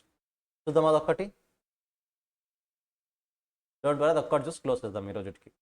మీకు hardly సాటర్డేకి casting basics close చేద్దాం, Monday నుంచి ఇంకా main material start చేద్దాం. ఓకేనా? సరే, డైరెక్ట్ కాస్ట్ అంటే ఏంటి, ఇండైరెక్ట్ కాస్ట్ అంటే ఏంటి? లెట్స్ సే నేను ఒక టేబుల్ మ్యానుఫ్యాక్చర్ చేయాలి, వుడెన్ టేబుల్. ఓకేనా? టేబుల్ని మ్యానుఫ్యాక్చర్ చేయాలి. లెట్స్ ఇదే పోడియం అనుకుందాం. పోడియంని మ్యానుఫ్యాక్చర్ చేయాలి. పోడియంని మ్యానుఫ్యాక్చర్ చేయాలంటే ఖచ్చితంగా నాకు ఈ పోడియంని తయారు చేసే ఒక లేబర్ కావాలి, కరెక్టా? ఒక లేబర్ని నేను తీసుకొచ్చాను. లేబర్ పర్ డేకి 1 టేబులే చేస్తాడు, 1 డేకి 1 టేబులే చేస్తాడు. లేబర్కి 100 రూపీస్ పే చేస్తున్నాను పర్ డేకి. 400 రూపీస్ అనుకోండి, 400 రూపీస్ పే చేస్తున్నాను లేబర్కి. ఇప్పుడు నా దగ్గర ఇలాంటి లేబర్స్ 100 మెంబర్స్ ఉన్నారు. ఇలాంటి లేబర్స్ నా ఫ్యాక్టరీలో 100 మెంబర్స్ ఉన్నారు. మరి వీళ్ళందరూ ప్రాపర్గా వర్క్ చేస్తున్నారో తెలుసుకోవాలి కదా. తెలుసుకోవాలంటే ఎవరిని అపాయింట్ చేయాలి? ఇప్పుడు నేను సూపర్వైజర్ని అపాయింట్ చేయాలి. నథింగ్ బట్ వీళ్ళందరూ కూడా ప్రాపర్గా వర్క్ చేస్తున్నారు లేదని అబ్జర్వ్ చేసే ఒక పర్సన్ అపాయింట్ చేయాలి. నథింగ్ బట్ సూపర్వైజర్ని అపాయింట్ చేస్తాను. సూపర్వైజర్కి పర్ డేకి 1000 రూపీస్ ఇస్తాను. పర్ డేకి 1000 రూపీస్ శాలరీ సూపర్వైజర్కి. లేబర్స్కి ఎంత? పర్ డేకి 400. ఇప్పుడు ఒక టేబుల్ని మ్యానుఫ్యాక్చర్ చేశానంటే, లెట్సే ఈ పోడియంని మ్యానుఫ్యాక్చర్ చేశాను అంటే ఎంత కాస్ట్ ఇంకర్ అయ్యాను అంటే 400 రూపీస్ అని మీరు డైరెక్ట్గా చెప్పగలరా, చెప్పలేరా? ఓన్లీ లేబర్ కాస్ట్, వుడ్ ఇదంతా పక్కన పెట్టేసేయండి. లేబర్ కాస్ట్ ఎంత అయిందంటే 400 డైరెక్ట్గా చెప్పగలరా లేదా? మరి ఈ 1000 రూపీస్ ఏ బెంచ్ కని ఛార్జ్ చేయాలి నేను? ఇలాంటి టేబుల్స్ 100 మెంబర్స్ ఉన్నారు కాబట్టి 100 టేబుల్స్ మ్యానుఫ్యాక్చర్ చేస్తారు, కరెక్టా? ఈచ్ టేబుల్కి కాస్ట్ ఎంత అయిందంటే ఏం చెప్తాం? 400. మరి 1000 రూపీస్ కూడా ప్రొడక్షన్ కోసమే కదా నేను యూజ్ చేసింది. మరి 1000 రూపీస్ మనకున్న 100 బెంచెస్లో ఏ బెంచ్కి ఛార్జ్ చేయాలి? అన్ని బెంచెస్కినా ఈక్వల్గా? జనరల్గా మీరు చేసింది కరెక్ట్, అన్ని బెంచెస్కి ఈక్వల్గా ఛార్జ్ చేయాలి. కానీ నా ప్రాబ్లం ఏంటంటే సూపర్వైజరు ఫస్ట్ వర్కర్ దగ్గర 5 అవర్స్ వర్క్ చేశాడు, 5 అవర్స్ నిలబడి గైడ్ చేశాడు ఎలా చేయాలని. సెకండ్ వర్కర్ దగ్గర, థర్డ్ వర్కర్ దగ్గర ఒక 20 వర్కర్ దగ్గర అసలు టైమే స్పెండ్ చేయలేదు, వెళ్ళిపోయాడు ఊరికే, ఇలా తెలుసులే అని. అలాంటప్పుడు 5 అవర్స్ వర్క్ చేసిన పర్సన్కి ఎక్కువ ఛార్జ్ చేయాలి కదా. అసలు టైమే స్పెండ్ చేయలేని బెంచెస్ దగ్గర ఛార్జ్ చేయకూడదు కదా. ఇలాంటి సినారియోస్ ఉంటాయి లేదా సూపర్వైజర్ సినారియోలో? అందరికీ ఈక్వల్ టైం స్పెండ్ చేస్తాడా? రిక్వైర్మెంట్ తగ్గట్టుగా టైం స్పెండ్ చేస్తాడా? ఈక్వల్గా స్పెండ్ చేస్తాడా సూపర్వైజర్? రిక్వైర్మెంట్ ఎవరికి అవసరమవుతుందో వాళ్ళ దగ్గర టైం స్పెండ్ చేస్తాడు. అలాంటప్పుడు అందరికీ ఈక్వల్గా ఛార్జ్ చేయడం, అన్ని బెంచెస్కి ఈక్వల్గా ఛార్జ్ చేయడం కరెక్ట్ మెథడా? కాదు. కరెక్టా? ఇప్పుడు ఒక బెంచ్ మ్యానుఫ్యాక్చర్ అయ్యింది అంటే ఎంత కాస్ట్ ఇంకర్ అవుతున్నావు అంటే 400 రూపీస్ అని డైరెక్ట్గా చెప్పగలుగుతున్నాం, ఎందుకంటే you are able to identify. కాబట్టి దీన్ని డైరెక్ట్ కాస్ట్ అంటాం. మీరు ఈజీగా డైరెక్ట్గా దీనికి 400 రూపీస్ అయ్యింది అని క్లియర్గా చెప్పగలరు. That's why it is called direct cost. మరి నువ్వు ఇంకా 1000 రూపీస్ ఏ బెంచ్కి ఛార్జ్ చేసావంటే వీ హ్యావ్ నో ఆన్సర్. ఈ టైప్ ఆఫ్ కాస్ట్ అన్నింటినీ కూడా ఇండైరెక్ట్ కాస్ట్ అంటాం. క్లారిటీ వస్తుందా? సింపుల్గా దీన్ని డైరెక్ట్ లేబర్ అంటాం, దీన్ని ఇండైరెక్ట్ లేబర్ అంటాం. రెండు కూడా లేబరే కదా కాస్ట్లు, అవి శాలరీసే కదా రెండు కూడా. సో ఒక ప్రోడక్ట్ని మ్యానుఫ్యాక్చర్ చేసిన తర్వాత మనం దాన్ని ఈజీగా ఐడెంటిఫై చేయగలిగితే we call it as direct cost. డైరెక్ట్గా ఐడెంటిఫై చేయలేకపోతే we call it as indirect cost. మీకు ఒక ఎగ్జాంపుల్ చెప్తాను. ఇప్పుడు మీకు మెటీరియల్స్ ఇస్తున్నాం కదా, సెట్ ఇస్తున్నాం కదా, మెటీరియల్ సెట్. ఒక్కొక్క స్టూడెంట్కి ఎంతెంత కాస్ట్ అయిందని ఐడెంటిఫై చేయొచ్చా చేయలేమా? మెటీరియల్ కాస్ట్ చేయొచ్చు కదా. సేమ్ మీరు ఇప్పుడు ఎలక్ట్రిసిటీని యూస్ చేస్తున్నారు, ఏ స్టూడెంట్కి ఎంత ఎలక్ట్రిసిటీ బిల్ ఛార్జ్ చేయాలి? ఐడెంటిఫై చేయలేము. So material cost is the direct cost, electricity cost is the indirect cost. Clarity వస్తుందా సినారియో ఎలా వస్తుందో అనేది? సో ఇప్పుడు మనం కాస్ట్ అన్నింటినీ కూడా 3 కేటగిరీస్లో 2 కేటగిరీలో డివైడ్ చేయాలి. ఏవి డైరెక్ట్ కాస్ట్లు, ఏవి ఇండైరెక్ట్ కాస్ట్లు. సో ఫస్ట్ ఇది బేసిక్ అండర్స్టాండింగ్ పర్పస్ కోసం దీన్ని ఎలా డివైడ్ చేయాలో చూడండి.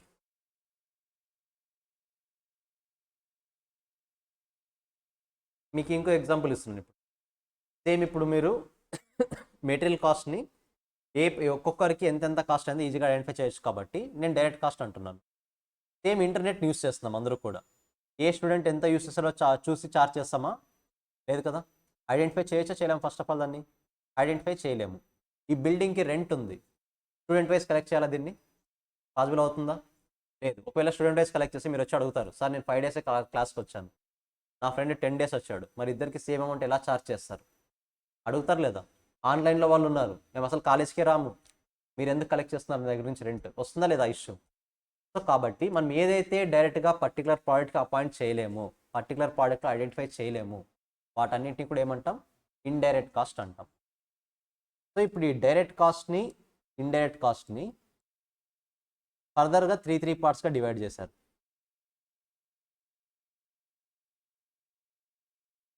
Direct material, direct labour, direct expense. Indirect material, indirect labour, indirect expense. ఇప్పుడు మనం డిస్కస్ చేసిన ఎగ్జాంపుల్, లేబర్కి అమౌంట్ పే చేస్తాం కదా, direct labour. Supervisor salary, indirect labour. First ఈ 2 క్లియర్ కదా. నేను బెంచ్ని మ్యానుఫ్యాక్చర్ చేస్తున్నాను, ఏ బెంచ్కి ఎంత వుడ్ యూస్ చేస్తాను అనేది ఐడెంటిఫై చేయొచ్చా చేయలేమా? జస్ట్ వెయిట్ చూస్తే సరిపోతుంది కదా అది. So we are able to identify, not able?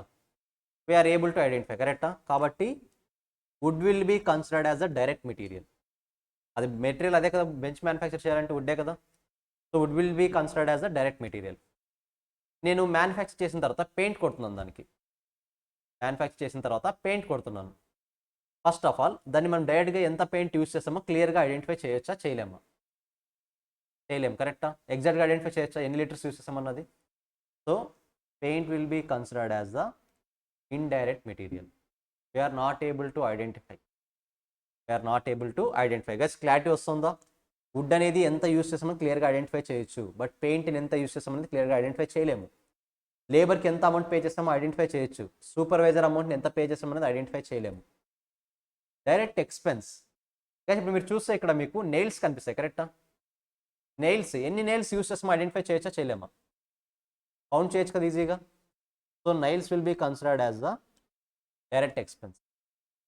మరి ఈ వుడ్ని మ్యానుఫ్యాక్చర్ చేసిన తర్వాత, బెంచ్ని మ్యానుఫ్యాక్చర్ చేసిన తర్వాత సర్ఫేస్ స్మూత్ అవడం కోసం పాలిష్ పేపర్తో క్లీన్ చేస్తాం. ఐడియా ఉందా? పాలిష్ పేపర్ రఫ్గా ఉంటుంది, దాన్ని స్మూత్ చేయడానికి యూస్ చేస్తాం. మరి ఏ బెంచ్కి ఎంత పాలిష్ పేపర్ యూస్ చేస్తాం? ఐడెంటిఫై చేయగలమా? So that will be considered as indirect expense. Polish paper, that will be considered as indirect expense. గుర్తుంటుందా? జస్ట్ 6 ఎగ్జాంపుల్స్, ఆల్వేస్ ఇవి గుర్తుపెట్టుకుంటే చాలు.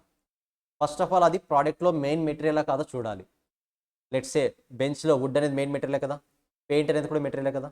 ఇందులో ఏది డైరెక్ట్ ఏది ఇండైరెక్ట్ ఐడెంటిఫై చేస్తాం. Wood will be the direct expense because we are able to identify how many kgs we are using. అదే paint ఎలా యూస్ చేయొచ్చా అంటే హౌ మెనీ లీటర్స్ అంటే మనం ఐడెంటిఫై చేయొచ్చా? చేయలేదు. So wood will be the direct material, paint will be the indirect material. Second one, ఈ బెంచ్ని మ్యానుఫ్యాక్చర్ చేయడానికి ఆ పోడియంని మ్యానుఫ్యాక్చర్ చేయడానికి వేజర్కి లేబర్కి ఎంత అమౌంట్ ఇచ్చాను ఐడెంటిఫై చేయొచ్చా చేయలేదు? నేను ఐడెంటిఫై చేయొచ్చు, కాబట్టి డైరెక్ట్ ఎక్స్పెన్స్, డైరెక్ట్ లేబర్. అదే సూపర్వైజర్ ఏ బెంచ్ మీద ఏ పోడియం మీద ఎంతెంత టైం స్పెండ్ చేశాడో తెలియదు, కానీ అమౌంట్ అయితే పే చేశాను, కాబట్టి that will be considered as indirect labour. At the same time బెంచ్లో ఈ నెయిల్స్ ఉన్నాయి కదా, నెయిల్స్ అనేది మెయిన్ మెటీరియల్ బెంచ్కి. వుడ్ మెయిన్ మెటీరియలా, నెయిల్స్ మెయిన్ మెటీరియలా? వుడ్. అంటే నెయిల్స్ అనేది మెటీరియల్ కాదు కదా, జస్ట్ సపోర్టింగ్ పర్పస్ కోసం పెట్టింది, కాబట్టి it will be considered as expense, not as material. It will be considered as expense not as material. అంటే మీరు ఏవైతే మెటీరియల్లోను లేబర్లోను యాడ్ చేయలేకపోతారో వాటన్నింటిని కూడా ఎక్కడ యాడ్ చేస్తాం? ఎక్స్పెన్స్లో యాడ్ చేస్తాం. ఇప్పుడు నెయిల్స్ని మెటీరియల్ యాడ్ చేయగలమా? చేయలేము. లేబర్లో యాడ్ చేయగలమా? లేబర్ అది నెయిల్స్ అనేది కాదు. కానీ ఏవైతే ఏ కేటగిరీస్ అయితే మెటీరియల్ను లేబర్లోను యాడ్ చేయలేకపోతారో we call it as expense. So ఈ ఏ కేటగిరీస్లోనూ మీరు ఐడెంటిఫై చేయలేకపోతారంటే డైరెక్ట్గా ఇండైరెక్ట్ ఎక్స్పెన్స్లో యాడ్ చేసేయచ్చు. క్లారిటీ వస్తుందా? Direct material, direct labour identify చేయలేకపోతున్నారు, కానీ నేను ఈజీగా ఎంత కాస్ట్ ఇంకర్ అయిందో తెలుసుకోగలుగుతున్నాను అనుకుంటే డైరెక్ట్ ఎక్స్పెన్స్. లేదు ఏ కేటగిరీలోనూ సూట్ అవ్వట్లేదు అనుకుంటే we call it as indirect expense, that is polish paper. ఓకేనా? జస్ట్ ఒకసారి నోట్ డౌన్ చేసుకోండి ఇది.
Yes clear? ఒకసారి మన మెటీరియల్లో చూడండి. సో మెటీరియల్ కాస్ట్, మెటీరియల్లో డైరెక్ట్ ఉండొచ్చు, ఇండైరెక్ట్ ఉండొచ్చు. లేబర్లో డైరెక్ట్ ఉండొచ్చు, ఇండైరెక్ట్ ఉండొచ్చు. ఎక్స్పెన్సెస్లో డైరెక్ట్ ఉండొచ్చు, ఇండైరెక్ట్ ఉండొచ్చు. మీరు అబ్జర్వ్ చేస్తే ఇండైరెక్ట్ ఎక్స్పెన్సెస్ మొత్తాన్ని కనెక్ట్ చేసి ఒక వర్డ్ ఉంది. ఏంటది? Overheads. అంటే all type of indirect expense మొత్తాన్ని యాడ్ చేస్తే we call it as overheads. Specific terminology costing అది. ఓకేనా? మనం ఇంకర్ అయ్యే ఇండైరెక్ట్ ఎక్స్పెన్స్ అన్నీ ఉన్నాయి కదా, ఆ ఇండైరెక్ట్ ఎక్స్పెన్సెస్ని ఇండైరెక్ట్ కాస్ట్ అన్నింటినీ యాడ్ చేస్తే సింప్లిఫై చేసి దాన్ని ఏమంటాం? ఓవర్ హెడ్స్ అంటాం. ఇప్పుడు ఇక్కడ ఆ ఓవర్ హెడ్స్ని మరి 3 డిపార్ట్మెంట్గా డివైడ్ చేశాడు. ఆ డిపార్ట్మెంట్స్ మీకు క్లారిటీ ఇస్తాను. మనకు మ్యానుఫ్యాక్చరింగ్ డిపార్ట్మెంట్ ఉంది, అడ్మినిస్ట్రేషన్ ఉంది, సెల్లింగ్ అండ్ డిస్ట్రిబ్యూషన్ డిపార్ట్మెంట్ ఉంది. కరెక్టా? మ్యానుఫ్యాక్చరింగ్ డిపార్ట్మెంట్లో మీరు డైరెక్ట్ ఎక్స్పెన్సెస్ ఇంకర్ అవుతారు, ఇండైరెక్ట్ ఎక్స్పెన్సెస్ కూడా ఇంకర్ అవుతారు. అడ్మినిస్ట్రేషన్లోను సెల్లింగ్లోను మ్యానుఫ్యాక్చరింగ్ జరుగుతోందా? ప్రొడక్షన్ జరుగుతోందా? జరగట్లేదు. అంటే ఇవి రెండు కూడా జస్ట్ సపోర్టింగ్ యాక్టివిటీస్ మాత్రమే కదా. సో ఈ 2 డిపార్ట్మెంట్స్తో ఇంకర్ అయ్యే కాస్ట్ అన్నింటినీ కూడా మీరు ఇండైరెక్ట్ కాస్ట్ అని అంటారు. క్లారిటీ వస్తుందా?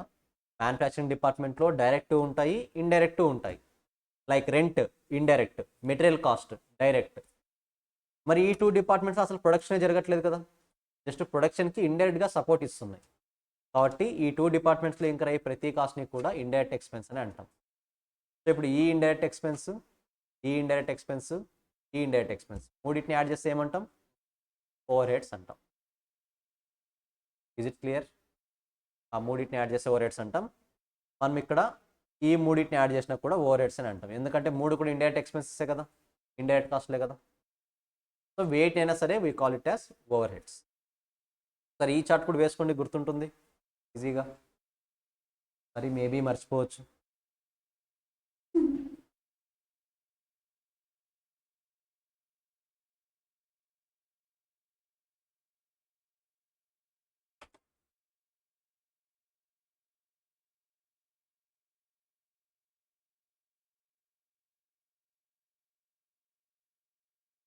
ఓకే, ఇంకా మీకు మాక్సిమం మండే నుంచి ఫుల్ ప్రెజర్ క్లాసెస్ స్టార్ట్ అయిపోతాయి. ఓకేనా?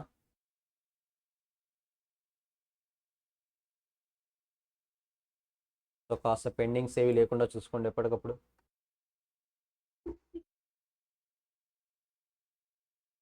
I think Lohith this is the not time to discuss this point. ఇంకా మీరు అడ్వాన్స్గా ఇప్పుడే థింక్ చేస్తున్నారు. ఇంకా మీకు చాలా కాస్ట్ క్లారిటీ రావాలి, అప్పుడు అవన్నీ వస్తాయి. Interest on loan taken for purchase of would. First of all interest loan ఎప్పుడు తీసుకుంటాం? Before production, after production? మనం ఇప్పుడు డిస్కస్ చేసినదంతా ఎప్పుడు? డ్యూరింగ్ ప్రొడక్షన్, కరెక్టా? మరి బిఫోర్ ఆఫ్టర్ పాయింట్స్ ఇంకా అసలు మనం కన్సిడరేషన్లోకి తీసుకోలేదు. అవి ఇప్పుడు రావు. జస్ట్ ప్రొడక్షన్ జరుగుతున్న టైంలో మనం ఏ కాస్ట్లు ఇంకర్ అవుతాం అది మాత్రమే డిస్కస్ చేస్తున్నాం. ఓకేనా? ఇప్పుడు డిప్రిషియేషన్ అన్నాము, మిషనరీ మీద డిప్రిషియేషన్. మిషనరీ మీద డిప్రిషియేషన్ చూస్తాం కానీ మిషనరీ ఎంత కాస్ట్ కొంటున్నామో చూస్తున్నామా? ఎక్కడ కన్సిడర్ చేయట్లేదు కదా, because that is before production. Before production points మనం ఏవి కన్సిడర్ చేయలేదు, ఆఫ్టర్ ప్రొడక్షన్ పాయింట్స్ ఏవి కన్సిడర్ చేయలేదు. Only during the production points మాత్రమే మనం డిస్కస్ చేస్తున్నాం. ఓకేనా? కాస్టింగ్ డీల్ చేసేది కూడా ఒక్క పాయింట్సే, బిఫోర్ ఆఫ్టర్ డిస్కస్ చేయదు. I think clear. సో ఒకసారి మన మెటీరియల్ చూడండి. సో ఓవర్ హెడ్స్లో production overheads. Production overheads అంటే ఏవి? సింపుల్గా మన మ్యానుఫ్యాక్చరింగ్ డిపార్ట్మెంట్లో ఇంకర్ అయ్యే overheads. Production overheads అంటే manufacturing overheads. Administration overheads, administration డిపార్ట్మెంట్లో ఇంకర్ అయ్యే indirect expense. Selling and distribution overheads, selling and distribution డిపార్ట్మెంట్లో ఇంకర్ అయ్యే indirect expense. I think clear. కింద ఉన్న point common. ఇంకా material, labour, manufacturing ఓవర్ హెడ్స్ని ప్రోడక్ట్ కాస్ట్ అంటాం. ఎందుకు మ్యానుఫ్యాక్చరింగ్ ఓవర్ హెడ్ని ప్రోడక్ట్ కాస్ట్ అంటున్నాం? Because we are incurring it in manufacturing department, production department, కాబట్టి ప్రోడక్ట్ కాస్ట్ అంటాం. వీటన్నిటిని పీరియడ్ కాస్ట్ అంటాం. ఓకేనా? సో అలొకేషన్ ఆఫ్ కాస్ట్ ఇవన్నీ మీకు ఇంకా అవసరం లేదు. కింద కొన్ని ఎగ్జాంపుల్స్ ఉన్నాయి. డైరెక్ట్ కాస్ట్కి ఎగ్జాంపుల్స్ ఏవి, ఇండైరెక్ట్ కాస్ట్కి ఎగ్జాంపుల్స్ ఏవి, జస్ట్ ఒకసారి వేస్ట్ చేయండి. It is enough.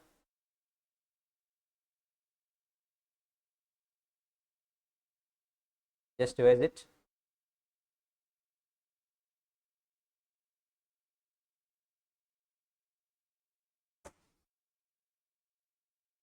So tomorrow క్లాస్లో మనకు సెమీ వేరియబుల్ కాస్ట్ అనే ఒక కాన్సెప్ట్ ఉంది.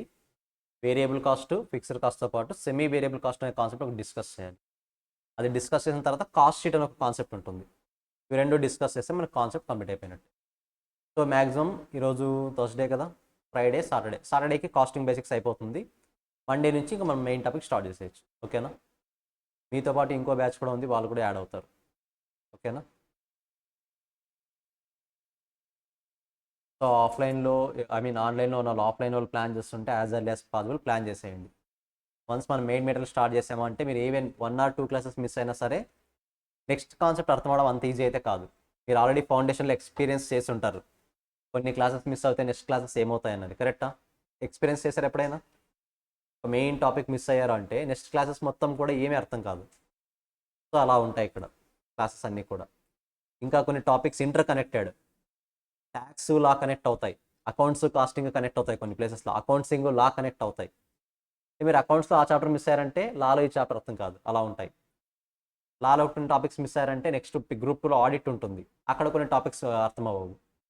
కాబట్టి వీలైనంత వరకు క్లాసెస్ ఆప్షన్ లేకుండానే చూసుకోండి. లేదు సార్ పాసిబిలిటీ లేదు నేను రాలేను అనుకున్న టైంలో అట్లీస్ట్ ఆన్లైన్లో ట్రై చేయండి. అది కూడా కాదన్నప్పుడు నెక్స్ట్ క్లాస్కి వచ్చే రోజు ఆ 10 acres మీరు రికార్డింగ్ విని రండి.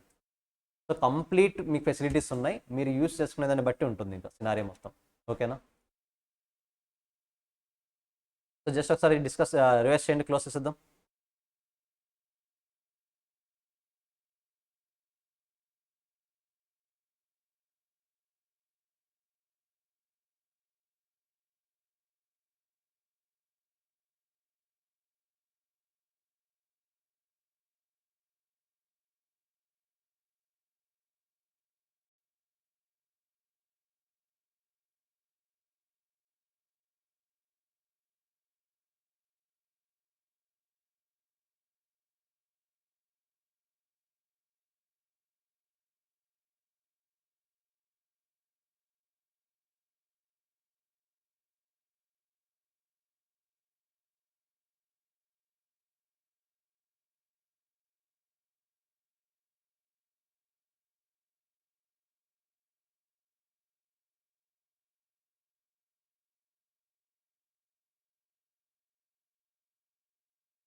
క్లాస్ ఉందా నెక్స్ట్ లేదా అయిపోయింది ఈ రోజుకి? సరే గైస్, సో ఇక్కడతో క్లోజ్ చేస్తున్నాను. ఒకసారి టుమారో వచ్చేటప్పుడు మొత్తం ఒకసారి రివైజ్ చేస్తాండి ఫ్రమ్ బేసిక్స్.